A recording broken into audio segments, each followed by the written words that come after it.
This is the Daily Bread Bible Study. We are looking at day 119 for 1 Chronicles chapters 3 and 4.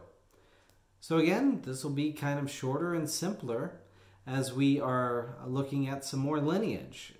There's not much to go off of here. We see that we can actually compare the line of Jesus in Matthew to what's given here in Chronicles.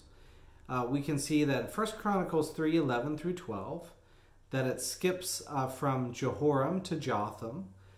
Thus, the following are omitted in Matthew: Azahiah his son, Joash his son, Amaziah his son, and Azariah his son. So we see that some of the kings are just omitted. Jehoiakim is omitted. It goes straight from Jeconiah into Josiah. Pedaiah versus Salathiel as the father of Zerubbabel. And then it's harder to keep track after Zerubbabel was mentioned here. So again, all of these names less than fun to talk about. Moving on to 1 Chronicles chapter 4. Well, what is happening here in verse 9, I think, is a little bit notable. Jabez was honored more than his brothers, and his mother named him Jabez, saying, "Because I bore him in pain." Jabez called on God, the God of Israel, saying, "Oh, that you would bless me and enlarge my border, and that your hand might be with me, and that you would keep me from the hurt and harm." And God granted what he asked. So, good for you, Jabez.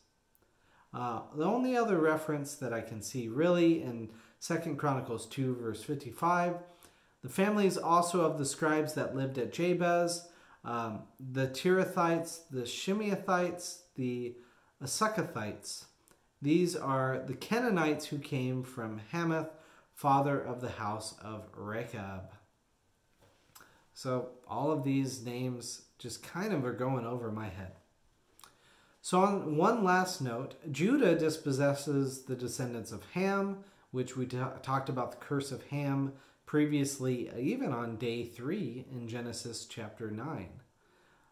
In 1 Chronicles 4 through 39, we hear these words: "They journeyed to the entrance of Gedor, to the east side of the valley, to seek pasture for their flocks, which they found, and they found good pasture. And the land was very broad, quiet, and peaceful, for the former inhabitants there belonged to Ham."